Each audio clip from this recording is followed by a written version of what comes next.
We'll guide you through how to use ChatGPT Zero effectively. If you find this helpful, consider subscribing and liking the video.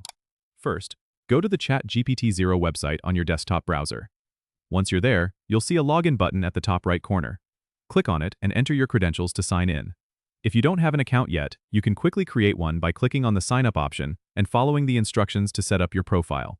After logging in, you'll be directed to the main dashboard. Here, you can start a new chat by clicking on the New Chat button. You'll see an input box at the bottom of the page where you can type your message or question. Once you've entered your text, hit the Send button or press Enter on your keyboard to initiate the conversation. The AI will then process your request and respond accordingly.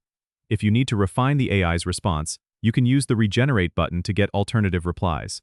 For managing your chats, you can click on the History tab to view past interactions or delete them if needed. There's also an option to customize your chat settings by clicking on the gear icon in the top navigation bar. Here, you can adjust preferences like language, theme, and notification settings to enhance your experience. Remember, exploring these settings can help tailor the platform to better suit your needs.